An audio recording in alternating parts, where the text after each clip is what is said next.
الحمد لله نحمده ونستعينه ونستغفره ونعوذ بالله من شرور أنفسنا ومن سيئات أعمالنا من يهده الله فلا مضل له ومن يضلله فلا هادي له ونشهد أن لا إله إلا الله وحده لا شريك له ونشهد أن سيدنا ونبينا وحبيبنا ومولانا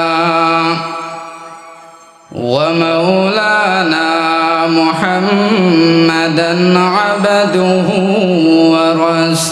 ورسوله أرسله بالحق بشيرا ونذيرا وداعيا إلى الله بإذنه وسراجا منيرا نحمده ونصلي على رسوله الكريم أما بعد فأعوذ بالله من الشيطان الرجيم بسم الله الرحمن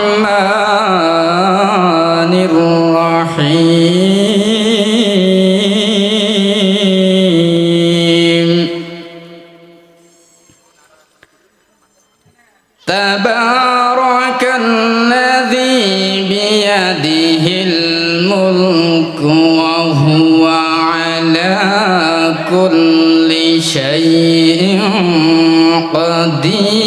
قدير الذي خلق الموت والحياة ليبلوكم أيكم أحسن عملا وهو العزيز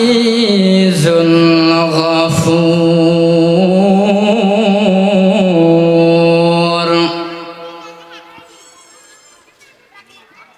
الذي خلق 7 سماوات طباقا ما ترى في خلق الرحمن من تفاوت فارجع البصر هل ترى من فطور صدق الله مولانا العظيم أو كما قال النبي عليه الصلاة والسلام أخلص دينك يكفيك العمل القليل أو كما قال النبي عليه الصلاة والسلام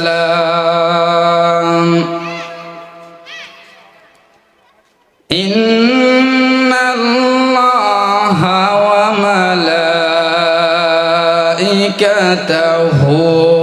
ইউসাল্লুনা আলান নাবী ইয়া আইয়ুহাল্লাযীনা আমানু সাল্লু আলাইহি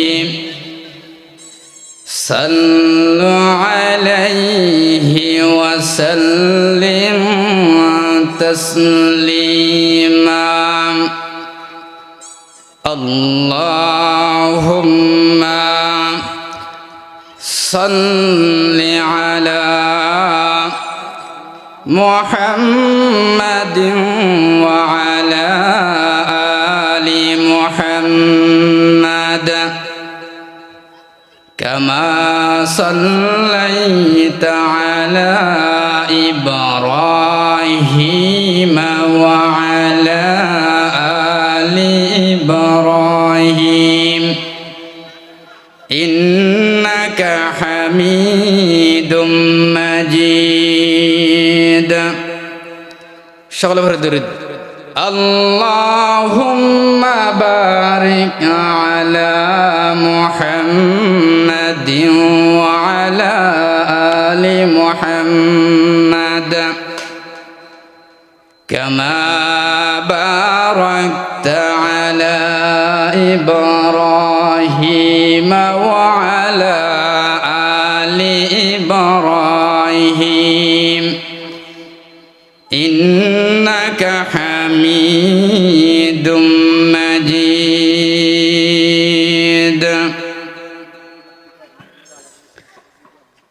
সম্মানিত আমার সামনে উপস্থিত দূর দূরান্ত থেকে আগত ও নিশ্চিন্তা হোসেনের খিল জামে মসজিদের উদ্যোগে আজকের এই আয়োজিত এই সমাবেশের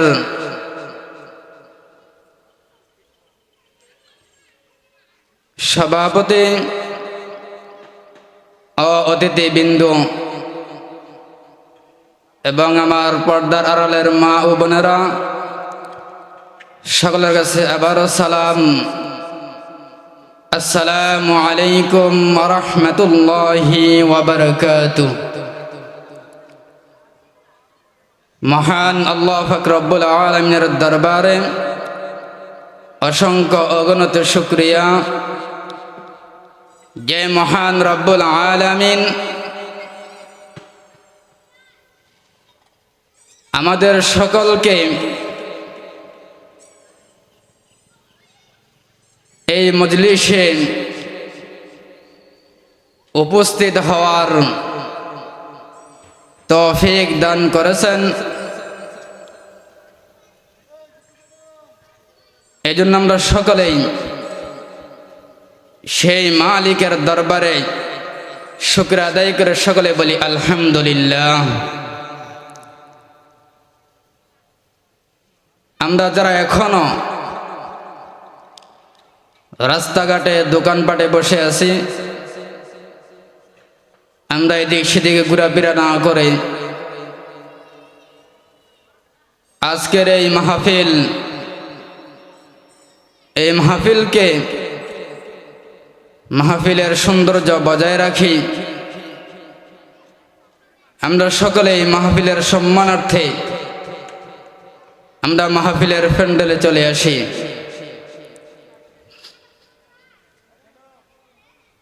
আমি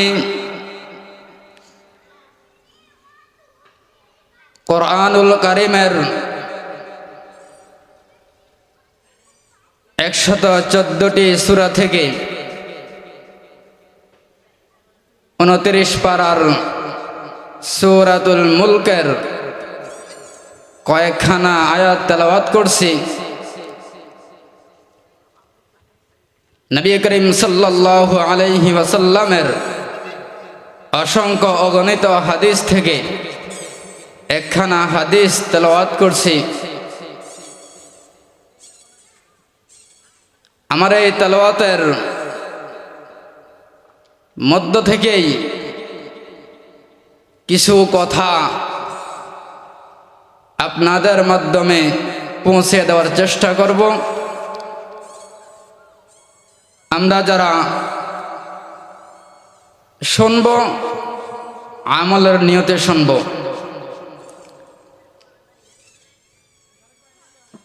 এই জন্য আমরা সকলেই মাহফিলের প্যান্ডেলে চলে আসি। আমি যে আয়াতে কারিমা তেলাওয়াত করছি এর মধ্যে থেকে একটি আয়াত আল্লাহ পাক রব্বুল আলামিন বলেন, আউযু বিল্লাহি মিনাশ শাইতানির রাজীম। বিসমিল্লাহির রাহমানির রাহিম।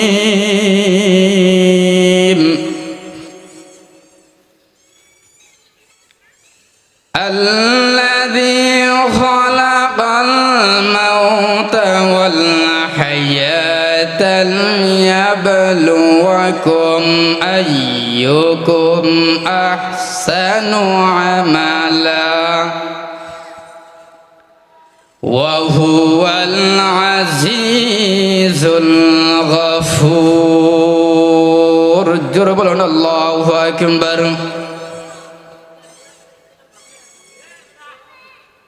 আল্লাহ পাক রব্বুল আলামিন এই সূরার মধ্যে বলে দেন, আল্লাযী খালাকাল মাউতা ওয়াল হায়াতা লিয়াবলুয়াকুম আইয়ুকুম আহসানু আমালা। আল্লাহ পাক রব্বুল আলামিন এখানে আকসারু আমালা না বলে আহসানু আমালা বললেন। আল্লাহ পাক রব্বুল আলামিন বলেন, আমি বান্দাদেরকে পরীক্ষা করব। কি পরীক্ষা করব? আল্লাহ তাআলা বলেন, আমি দেখব যে কারা ভালো আমল করলো না বেশি আমল করল। আল্লাহ তাআলা এখানে ভালো আমল সম্পর্কে বললেন, আমি দেখব কে ভালো আমল করেছে। ভালো আমল,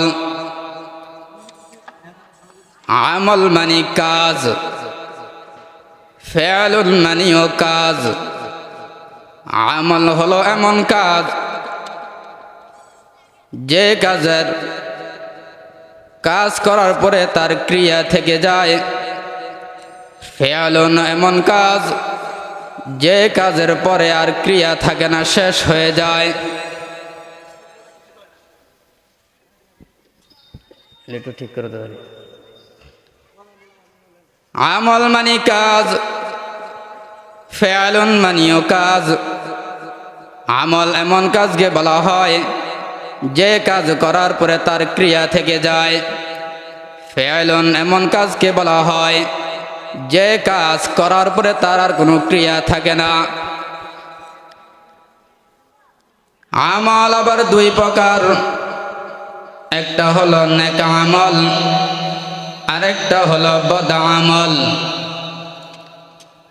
নেক আমল আর বদ আমল, নামাজ পড়া, রোজা রাখা নেক আমল, কুরআন তেলাওয়াত করা নেক আমল, ইবাদত করা নেক আমল, জিকির করা নেক আমল, কুরআন তেলাওয়াত করা নেক আমল। ফরজ, ওয়াজিব, সুন্নাত, ফরজ আইন, ফরজ কিফায়া নেক আমল। আর বদ আমল হলো গুনাহের কাজকে বলে বদআমল। এই বদআমল আবার দুই প্রকার, একটা হলো ফাহশা আর একটা মুনকার। ইন্নাস সালাতা তানহা আনিল ফাহশাই ওয়াল মুনকার ওয়াল বাগই ইয়াইযুকুম লাআল্লাকুম তাশকুরুন।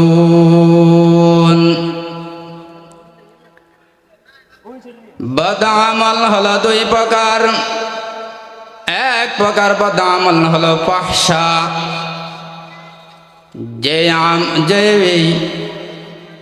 আরেক প্রকার বদআমল হলো মুনকার।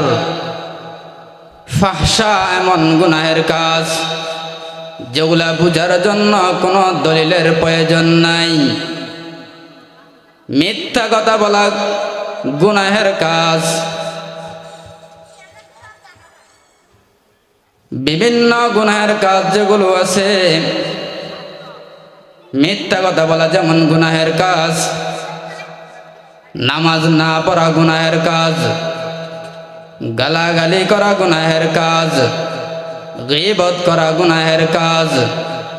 এই গুনাহের কাজগুলো জানার জন্য দলিলের প্রয়োজন নাই, এমনি বোঝা যায়। আরেকটা হলো মুনকার। ওই মুনকার বদআমলটা বোঝার জন্য শক্ত দলিলের প্রয়োজন। যেমন আপনারা বলেন সেজদা করা সওয়াব না গুনাহ? সেজদা করা সওয়াবের কাজ, নেক আমল। এবারে সেজদা যদি বাবার দরবারে করে তাহলে নেক আমল না বদআমল? তাহলে বদআমল। যদি অন্যের দরবারে করে তাহলে গুনাহের কাজ। পীরের দরবারে সেজদা করলে গুনাহের কাজ বদআমল। পীরের দরবারে সেজদা করলে গুনাহের কাজ বদআমল। যে বদআমল, এটা বুঝার জন্য শক্ত দলিলের প্রয়োজন। এখন আপনি তো বলে দিলেন যে মাজারে সেজদা করলে বদআমল গুনাহের কাজ। এখন আপনাকে যদি উল্টা প্রশ্ন ছেড়ে দেয়, আমি তো তাকে সম্মানার্থে সেজদা করি, তাজিম করি, কিভাবে বুঝলা, কিভাবে পাইলা? আদম নবীকে ফেরেশতারা সেজদা করেছিলেন তাজিমের সেজদা। ইউসুফ আলাইহিস সালামকে তার 11 ভাই সহ ইউসুফ আলাইহিস সালামকে সেজদা করেছিলেন তাজিম, সম্মানার্থে সেজদা। আপনাকে তো প্রশ্ন করে দিল আমি সম্মানার্থে সেজদা করি। এখন আপনার যদি সেই ইলম জানা না থাকে, আপনি তো এই জায়গায় আটকা পড়ে যাবেন। আর যদি আপনার ইলম জানা থাকে, তাকে আপনি প্রশ্ন করবেন, তুমি কি আদম নবীর উম্মত না মুহাম্মদ নবীর উম্মত? তুমি কি ইউসুফ নবীর উম্মত না মুহাম্মদ সাল্লাল্লাহু আলাইহি ওয়াসাল্লাম নবীর উম্মত? যদি বলে আমি মুহাম্মদের উম্মত, তাহলে তাকে তার গালের মধ্যে শক্ত করে মেরে দিয়ে বলবেন, আমার নবী বলে দিলেন সেজদা হবে একমাত্র আল্লাহর জন্য, আর কোন দরবারে সেজদা করা যাবে না, আর কোন মাজারে সেজদা করা যাবে না, কোন দরবারও সেজদা করা যাবে না। তাহলে এইটাও বদআমল বুঝার জন্য দলিলের প্রয়োজন। এমন ভাবে যে বদআমল বুঝার জন্য দলিলের প্রয়োজন হয়, ওই বদআমল গুনাহের আমল, ওই গুনাহটা জানার জন্য ওইটাকে বলা হয় মুনকার। আর ফাহশা, এটা বুঝার জন্য শক্ত দলিলের প্রয়োজন নাই। তাহলে আমল আর বদামল, বদামল দুই প্রকার, ফাহশা আর মুনকার। তাহলে আমরা ভালো করে বুঝে নেই, ফাহশা হলো এমন বদামল যেটা বোঝার জন্য কোনো দলিলের প্রয়োজন নাই, এমনি বোঝা যায়। আর মুনকার হলো এমন বদামল যেটা বোঝার জন্য দলিলের প্রয়োজন, দলিল ছাড়া বোঝা যায় না। আর হলো নেক আমল। আল্লাহ পাক রব্বুল আলামিন বলেন, আমি বান্দার পরীক্ষা করব কে নেক আমল, কার আমলটা ভালো না কার আমলটা বেশি। আল্লাহ বলেন, আমি বেশি আমল দেখব না, আমি দেখব কার আমলটা ভালো। আমি নামাজ পড়ে রোজা রাখি, হজ করে যাকাত দেই, দান সদকা করি, যত আমল করি আল্লাহ তাআলা দেখবেন, বেশি দেখবেন না ভালোটা দেখবেন। এবার ভালো আমল আল্লাহ তাআলার কাছে কবুল হয়ে যাবে, আল্লাহ তাআলা ভালো আমলটা কবুল করবেন। নামাজ পড়ে নামাজটা ভালো হলে আল্লাহ তাআলার কাছে কবুল হয়ে যাবে। রোজা রাখলাম, রোজাটা ভালো হলে কবুল হবে। হজ করলাম, হজটা ভালো হলে হজ কবুল হবে। দান সদকা করলাম, যদি ভালো হয় আল্লাহ তাআলার কাছে কবুল হবে, আর যদি ভালো না হয় তাহলে কবুল হবে না। এবার বুঝে নেই ভালো আমল কিভাবে বুঝব। এই ভালো আমল বুঝানোর জন্য, বুঝার জন্য নবীজির সাহাবী মুআয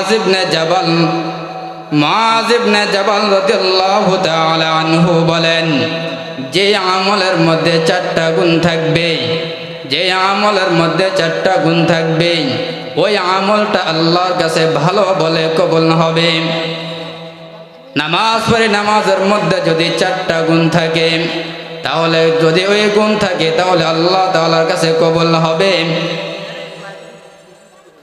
মুআয ইবনে জাবাল রাদিয়াল্লাহু তাআলা আনহু বলেন, 4টা ভালো আমল কবুলের জন্য 4টা গুণ দরকার। এর মধ্যে প্রথম যে গুণটা লাগবে, 1 নম্বরে গুণ লাগবে তোমার ইলম। 1 নম্বরে লাগবে ইলম। নামাজ পড়ে নামাজের নিয়ম কারণে ইলম অর্জন করতে হবে। রোজা রাখে রোজার ইলম অর্জন করতে হবে। হজ করব কিভাবে, হজের নিয়ম কারণগুলো জানা দরকার। আমল করব, আমলগুলো কিভাবে করব ওগুলোর ইলম অর্জন করতে হবে। তাহলে 1 নম্বরে লাগবে ইলম। এই ইলম যদি আমার মধ্যে না থাকে, যদি নিয়ম কারণ আমার মধ্যে জানা না থাকে, তাহলে ওই আমল আল্লাহর দরবারেও কবুল হবে না। 2 নম্বর গুণ লাগবে, 2 নম্বরে লাগবে নিয়ত। নবী করিম সাল্লাল্লাহু আলাইহি ওয়াসাল্লাম হাদিসের মধ্যে বলেন, ইন্নামাল আমালু বিন্নিয়াত। বান্দা তোমার আমল নিয়তের উপর নির্ভরশীল। তোমার নিয়ত যেমন হবে তোমার আমলটাও তেমন হয়ে যাবে। আজকের এই হোসেনের খিলের মাহফিলে আমরা যারা আসার জন্য নিয়ত করলাম, এটা যদি আমার নিয়ত হয়, নিয়ত করে যদি ঘর থেকে বের হতে পারি, তাহলে আল্লাহ তাআলা এই নিয়তের কারণে, আল্লাহ তাআলা নিয়তের বরকতে, আল্লাহ তাআলা নিয়তের পরিবর্তে আল্লাহ তাআলা তোমাকে সওয়াব দিয়ে দিবেন। তাহলে 2 নম্বরে লাগবে নিয়ত। নিয়ত যদি তোমার খারাপ হয়, তাহলে তোমার সকল আমলগুলো বরবাদ হয়ে যাবে, সকল আমলগুলো নষ্ট হয়ে যাবে। আদম আলাইহিস সালাম যখন দুনিয়াতে আসলেন, আসার পরে যখন এবার হরিণেরা যখন শুনলেন আদম নবী আসছে, তখন হরিণেরা নবীকে দেখার জন্য এক নজর নবীকে দেখবেন এই নিয়ত করে যখন নবীর কাছে আসলেন, আসার পরে পয়গম্বর আদম আলাইহিস সালাম তাদেরকে শরীরে যে পাতা ছিল জান্নাতি পাতা, ওই পাতা থেকে একটু পাতা খাওয়ালেন। ওই পাতা খাওয়ানোর দ্বারাই ওই হরিণের মধ্যে তিনটা তারা ফল পাইল, উপকৃত হইল। এক নাম্বার, তাদের গোশতের মধ্যে মজা বেড়ে গেল। দুই নাম্বার, তাদের নাভির মধ্যে কস্তরি হয়ে গেল। তিন নাম্বার, তাদের শরীরের মধ্যে সুঘ্রাণ চলে আসলো। এরপরে যখন অন্য হরিণেরা যখন জানলো কি ব্যাপার, তখন বলল এই কারণে। তখন তারাও আদম আলাইহিস সালামের কাছে আসলো, কিন্তু তাদের নিয়ত ছিল পাতা খাওয়া, আগের গুলার নিয়ত ছিল নবীকে দেখা। এই জন্য তারা 3টা পুরস্কার পাইল। আর এরা যখন নিয়ত ছিল পাতা খাওয়া, এই জন্য তারা যখন এই নিয়তে আসলো, আসার পরে পাতা খাওয়ার পরে তারা 2টা ফল পাইল, কিন্তু তাদের কস্তরের মধ্যে, তাদের নাভিতে কস্তরি হলো না। তাহলে নিয়তের মধ্যে বরকত আছে না নাই? নিয়তের মধ্যে বরকত। এই জন্য যেই কাজ করব, কাজের আগে নিয়ত করতে হবে। ওই নিয়তের মধ্যে আল্লাহ তাআলা বরকত দিয়ে দিবেন। তাহলে 2 নাম্বার 3 নাম্বার যে গুণ লাগবে, মুআয ইবনে জাবাল রাদিয়াল্লাহু তাআলা আনহু বলেন, 3 নাম্বার গুণ লাগবে তোমার ধৈর্য। 3 নাম্বারে লাগবে ধৈর্য। এই ধৈর্য কেমন আছে বোঝা যায় নামাজে গেলে। ইমাম সাহেব যখন নামাজে দাঁড়িয়ে যায়, যখন কেরাত লম্বা হয়, তখন মুসল্লির মাথা খারাপ হয়ে যায়। কি ব্যাপার, ইমাম কি ঘড়ির টাইম জানে না? ইমাম কি সময় দেখে না? এত লম্বা কেরাত কেন? মসজিদে ঢুকলে বোঝা যায় কেমন ধৈর্যশীল। ও যুবক মুসলমান, তোমার ধৈর্য থাকতে হবে আমলের ক্ষেত্রে। আমলের মধ্যে যদি তোমার ধৈর্য থাকে, ওই আমলটা আল্লাহর দরবারে কবুল হয়ে যাবে। আর যদি আমলের মধ্যে ধৈর্য না থাকে, তাহলে ওই আমলটা আল্লাহর দরবারে কবুল হবে না। তাহলে 3 নাম্বার গুণ লাগবে, তোমার ধৈর্য থাকতে হবে। এই ধৈর্য আল্লাহ পাক রব্বুল আলামিন তোমাকে বিভিন্নভাবে পরীক্ষা করবেন। মুসিবতের বেলায় ধৈর্য, আমলের বেলায় ধৈর্য, সকল ক্ষেত্রে ধৈর্য ধারণ করতে হবে। যদি ধৈর্য ধারণ করতে পারো, তাহলে আল্লাহ তাআলা এর বিনিময়ে তোমার আমলকে কবুল করে নিবেন। 4 নাম্বার যে গুণ লাগবে, মুআয ইবনে জাবাল রাদিয়াল্লাহু তাআলা আনহু বলেন, 4 নাম্বার গুণ ভালো আমল ভালো বলে কবুল হওয়ার জন্য 4 নাম্বার গুণ লাগবে তোমার ইখলাস। ইন্না সালাতা তানহা, 3-4 নাম্বার গুণ লাগবে তোমার। 4 নাম্বার গুণ লাগবে ইখলাস। 4 নাম্বার গুণ লাগবে তোমার ইখলাস। সকল কিছুর মধ্যে তোমার ইখলাস থাকতে হবে আল্লাহর জন্য। নামাজ পড়া, নামাজ পড়তে হবে আল্লাহর জন্য। রোজা রাখি, হজ করে, যাকাত দেই, সব কিছু হতে হবে আমার। ইন্না সলাতি ওয়া নুসুকি ওয়া মাহইয়ায়া ওয়া মামাতি লিল্লাহ ওয়া মামাতি লিল্লাহি রাব্বিল আলামিন। আমার নামাজ, আমার রোজা, আমার কোরবানি, আমার হজ, সব কিছু আওয়াজ দিয়ে বলেন কার জন্য? আল্লাহর জন্য। সব কিছু হতে হবে আল্লাহর জন্য, আর কারোর জন্য নয়। নামাজ পড়বো আল্লাহর জন্য, রোজা রাখবো আল্লাহর জন্য, ইবাদত করবো আল্লাহর জন্য, দান সদকা করবো আল্লাহর রাজি খুশি করার জন্য, অন্য কাউকে খুশি করার জন্য নয়, অন্য কাউকে দেখানোর জন্য নয়। আমার নামাজ যদি লোক দেখানোর বাড়ানোর জন্য হয়, আমার দান সৎকা যদি লোক থেকে মারহাবা পাওয়ার জন্য হয়, আমি যদি হজ করি মানুষ থেকে হাজী সাহেব শোনার জন্য, তাহলে এমন আমল আল্লাহর দরবারে ভালো বলে কবুল হবে না। আল্লাহ তাআলা বলেন, আমি দেখব না বেশি আমল, আমি দেখব ভালো আমল। ভালো আমলের জন্য গুণ লাগবে 4টা। 1 নাম্বার গুণ হলো ইলম, 2 নম্বরে লাগবে নিয়ত, 3 নম্বরে লাগবে ধৈর্য, 4 নম্বরে লাগবে তোমার ইখলাস। যদি আমলের মধ্যে ইখলাস না থাকে, যদি আমলের মধ্যে আল্লাহকে আল্লাহ রাজি খুশি করার জন্য না হয়, তাহলে ওই আমল আল্লাহর দরবারে কবুল হবে না, ওই আমল আল্লাহর কাছে গ্রহণযোগ্য হবে না। আল্লাহর এক বান্দা 500 বছর ইবাদত করার পরে যখন এই 500 বছর আমল নিয়ে উঠবেন, আল্লাহ তাআলা তখন জিজ্ঞাসা করবেন যে তুমি কিসের বিনিময়ে জান্নাত চাও? 500 বছর ইবাদতের বিনিময়ে জান্নাত চাও, নাকি আমি আল্লাহর দয়ার বিনিময়ে জান্নাত চাও? তখন বলবে আমি 500 বছর ইবাদতের বিনিময়ে জান্নাত চাই। তখন আল্লাহ তাআলা বলবেন, হে ফেরেশতাগণ, তাকে একটু ঘুরাইয়া আনো। তখন ঘুরে আনা হবে, তখন তার পানির পিপাসা শুরু হয়ে যাবে। এবার চিৎকার করে বলবে পানি পানি পানি। যখন বলবেন, তখন অপর দিক থেকে একজন ফেরেশতা তখন পানি নিয়ে আসবেন। আনার পরে বলবেন পানি পানি পানি পানি। তখন বলবে আমাকে 1 গ্লাস পানি দাও। বলবে তাহলে নেক দাও, আমল দাও। বলবে 1 গ্লাস পানির দাম কত?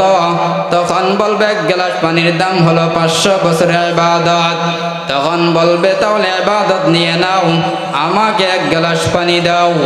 এবার পানি পান করার পরে তার পিপাসা নিবারণ হবে না। এবার 12 বলবে পানি, আরো পানি লাগবে। বলবে আমল দাও। তখন বলবে আমার কাছে আর কোনো আমল নাই। বলবে তাহলে পানিও নাই। এর বলবে আল্লাহ, আমি আমলের বিনিময়ে জান্নাত পাবো না, আমি আপনার দয়ার বিনিময়ে জান্নাত চাই, আমি আপনার দয়ার বিনিময়ে জান্নাত চাই। ও যুবক মুসলমান, আল্লাহ তাআলা যদি তোমাকে কাঠগড়ায় দাঁড় করাইয়া দেয়, তাহলে ওই কাঠগড়া থেকে বাঁচার কোনো উপায় নাই। আল্লাহ তাআলা বলেন, ইন্নাল আবরারা লাফি নাঈম ওয়া ইন্নাল ফুজ্জারা লাফি জাহিম। যদি নেক আমল নিয়ে আসতে পারো তোমার জন্য জান্নাত, আর যদি বদ আমল নিয়ে আসো তাহলে জাহান্নাম। এবার তুমি দুনিয়াতে তুমি নিজেকে পরিচালনার ক্ষেত্রে এবার তুমি কিভাবে চলবা, আল্লাহ তাআলা রাস্তা দুটোই দেখিয়ে দিলেন। ডান দিকে চললে নেক আমল, ভালো আমল, ভালো রাস্তা, ভালো পথ, এই পথে চললে তুমি জান্নাত পাইবা। আর বাম দিকের রাস্তাটা হলো গুনাহের রাস্তা। এই রাস্তায় চললে এই রাস্তা হলো গুনাহের রাস্তা। এই রাস্তা যদি চলো, লা ইলাহা ইল্লাল্লাহ, লা ইলাহা ইল্লাল্লাহ, লা ইলাহা ইল্লাল্লাহ, লা ইলাহা ইল্লাল্লাহ, লা ইলাহা ইল্লাল্লাহ, লা ইলাহা ইল্লাল্লাহ, লা ইলাহা ইল্লাল্লাহ, সুবহানাল্লাহ ওয়ালহামদুলিল্লাহ, লা ইলাহা ইল্লাল্লাহ, সুবহানাল্লাহ ওয়ালহামদুলিল্লাহ, লা ইলাহা ইল্লাল্লাহ, লা ইলাহা ইল্লাল্লাহ, লা ইলাহা ইল্লাল্লাহ, লা ইলাহা ইল্লাল্লাহ, লা ইলাহা ইল্লাল্লাহ, লা ইলাহা ইল্লাল্লাহ, লা ইলাহা ইল্লাল্লাহু মুহাম্মাদুর রাসূলুল্লাহ। তাহলে তাহলে আল্লাহ তাআলা রাস্তা দুটাই দেখিয়ে দিলেন। ডান দিকে চললে ভালো কাজ ভালো আমল করে জান্নাতে যাইবা, আর বাম দিকে চললে গুনাহের কাজে যাইবা। এই রাস্তাটা খারাপ আল্লাহ তাআলা দেখিয়ে দিলেন। এবার তুমি যদি দেখে শুনে যদি খারাপের রাস্তায় যাও, ডান দিকে না যে বাম দিকে যাও, তাহলে তুমি নিজেই বিপদের মধ্যে পড়বা। বাবা সন্তানকে বলে দেয়, বাবা আমার তুমি বাজারে যাইবা, হ্যাঁ গো বাজারেতে যাইবা, ডান দিকে একটা রাস্তা আছে, এই রাস্তাটা ভালো, এই রাস্তায় গেলে নিরাপদে যাইবা। আর বাম দিকে আরেকটা রাস্তা আছে, ওই রাস্তাটা খারাপ, ওই রাস্তায় গেলে তুমি বিপদেও পড়তে পারো। এবার তুমি যদি সন্তান বুঝে শুনে যদি তুমি বামের রাস্তায় যাও, বামের রাস্তায় গিয়ে যদি বিপদে পড়া, বাবা দায়ী থাকবে না। ও যুবক মুসলমান, আল্লাহ তো জায়গা দেখিয়ে দিলেন, রাস্তা তোমাকে দেখিয়ে দিলেন, পয়গম্বরদের মাধ্যমে রাস্তা দেখিয়ে দিলেন, আলেম ওলামায়ে কেরাম তোমাদেরকে হাতে ধরে ধরে রাস্তা দেখিয়ে দেয়। এরপরে যদি তুমি নামাজ না পড়ো, রোজা রাখতে না পারো, যদি তুমি নেক আমলগুলো করতে না পারো, তাহলে কাল কিয়ামতের দিন মুসিবতে যখন পড়বে, তখন তুমি বাঁচার কোনো রাস্তাও পাবে না, সেদিন বাঁচতেও পারবে না। নেক আমল নিয়ে গেলে জান্নাত শান্তির জায়গা, আর বদ আমল নিয়ে গেলে গুনাহের জায়গা জাহান্নাম। ও যুবক, এখনো যদি না পারো, দিনের পথে যদি আসতে না পারো, যদি নবীর সুন্নত যদি তুমি মানতে না পারো, তুমি যদি তোমার মুখে দাঁড়িয়ে নবীজির সুন্নতের দাঁড়িয়ে রাখতে না পারো, ও মুসলমান, কবরে রাখার পরে যখন তোমার কাছে যখন ফেরেশতা আসবেন, এসে যখন দেখবে তোমার মুখের মধ্যে নবীজির সুন্নত নাই, তোমার মুখে যখন দাঁড়িয়ে থাকবে না, তখন ফেরেশতা তো বুঝে ফেলবে এটা কোন দলের লোক, এটা কোন দলের মানুষ। ও নবীর উম্মতের দল, আজকের এই ময়দান থেকে ওয়াদা করে যাও, আজকের পর থেকে নামাজ ছাড়বা না, আজকের পর থেকে আর কখনো রোজা ছাড়বা না, আজকের পর থেকে দাড়ির মধ্যে আর খোর লাগাইবা না, আজকের পর থেকে আর গুনাহের কাছে যাইবা না, গান বাদ্য শুনবা না, অশ্লীল সিনেমা দেখবা না, নেক আমলের দিকে চলবা, ভালো আমলের দিকে চলবা। তাহলে আজকের এই মাহফিল তোমার শোনার দ্বারা সার্থক হয়ে যাবে।